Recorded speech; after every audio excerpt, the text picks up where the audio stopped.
বাংলাদেশের মানুষ আমাদের বাংলায় এসেছে, বাংলাদেশের মানুষ আমাদের বাংলাতে এসেছে। আমাদের বাঙালি মানুষ তারা উড়িষ্যাতে তারা কাজে গেছে, তাদের Aadhaar card, ration card, PAN card সব বিভিন্ন রকম কার্ড দেখিয়ে তাদের ওপর নিয়ে ছিঁড়ে দিয়ে তাদের উপর টর্চার করছে, তাদেরকে মারধর করছে। এগুলো কাদের ইশারায় হয়েছে?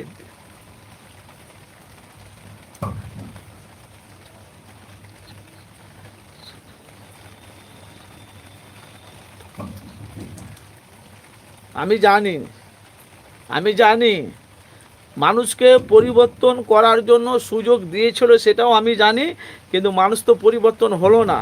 এবার এরা বুঝতে পারছে তো বাংলায় কী হচ্ছে। ভাই আমার একটা কথা, আমি গুনাহগার মোহাম্মদ আনারুল হোসেন, আমি বলতে চাইছি এই যে বাংলাতে যে ধর্ষণ হচ্ছে, খুন হচ্ছে, মার্ডার হচ্ছে, এত যে জুলুম অত্যাচার হচ্ছে, আমি যে বিচার কেন হচ্ছে না একদম সঠিক?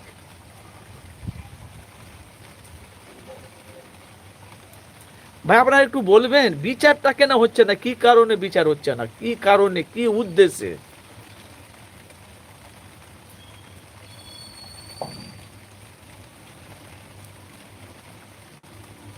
আমি যে এত যে বাংলাতে এত কিছু যে হচ্ছে, তো বাংলাতে সঠিক যে বিচার, আদালতে যেভাবে সঠিক বিচারটা হয়, সত্যকে মিথ্যা করে, মিথ্যাকে সত্য করে, জনগণের যে জনগণ যে এখন যে বাংলা যেভাবে উত্তপ্ত, এখন দেখেছেন তো বাংলাদেশের জনগণ কিভাবে উত্তপ্ত, হাসিনাকে পালিয়ে যেতে বাধ্য হলো, তো বুঝতে পেরে গেছে তো জনগণ এক হয়ে গেছে, আমার থাকা যাবে না। সে হাসিনা বাংলাদেশ ছেড়ে চলে এলো আমাদের ইন্ডিয়াতে, ইন্ডিয়ার বাইরে গেছিলো কেউ লাইনে, ভালো করে বুঝবে। তাহলে আপনারা বলেন তাহলে মূল রহস্যটা কি?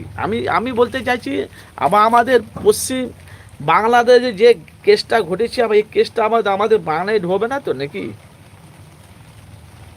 কালকে দেখলাম অনেক মিডিয়ারা গেছে ভাই আর যে হসপিটালে, ভাই আমি দেখেন বলা বলি কথা ভাই, যেন আমি কাজে ব্যস্ত ভাই, না আমি ওসব জায়গা আবার যাবো নি, আমি কাজে ব্যস্ত বলে আমার যাওয়া হয় না। কেন আমি যা বলি সরাসরি মানুষের কাছে গেলে, আমি এমনিতে কাজে ব্যস্ত থাকি দিনে, আবার আজকে খুব প্রচণ্ড বৃষ্টি হচ্ছে। তো আমি বলছি ভাই দেশে যে সবাই বলে দেশ স্বাধীনতা, দেশ স্বাধীনতা অবশ্যই 15 আগস্ট গেল, তা আমরা কিসের স্বাধীন আছি? একটা মেয়ে ছেলে রাস্তাতে ভালোভাবে যে যাবে সেও সুযোগ নেই। একটা মেয়ে যে একটা মেয়ে ছেলে বাড়ি থেকে স্কুলে যাবে তার কোনো মানে মানে নিরাপত্তা নেই। কি হচ্ছে বাংলায় এসব?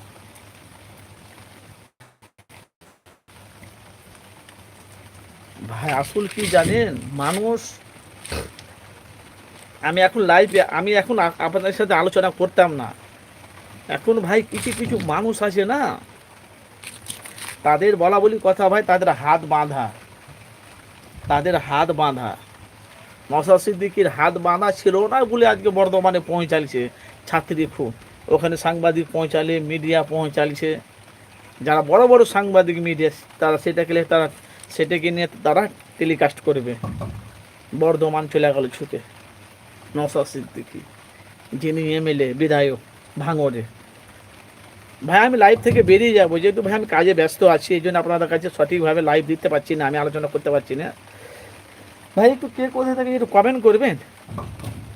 নওশাদ সিদ্দিকী যে কাজটা করছে ভালো, কাজটা ভালো করছে তো, দিনের খেদমতের কাজ ভালো করছে তো উনি নাকি?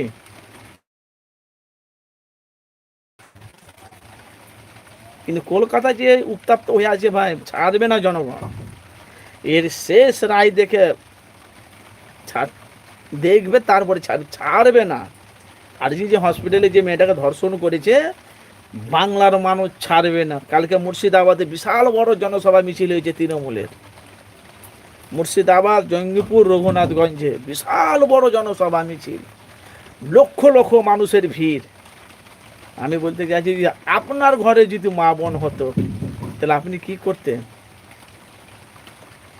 আমাদের কাজ হলো কি, প্রত্যেকটা গ্রামে, প্রত্যেকটা টাউনে, প্রত্যেকটা মানে পাড়া গ্রামে কথা বলছি, টাউনে কথা বলছি, যে জেলায় হোক না কেন, এতে কিলে মিছিল বার করা দরকার। আজকে ওর মেয়েটা আজকে ধর্ষণ হলো, আপনার কালকে আপনার মেয়ে ধর্ষণ হবে না, আর কোনো মানে নেই। আপনি গ্যারান্টি লিখে দিতে পারবেন? ভাই আমি হকের কথা বলিব না মানুষ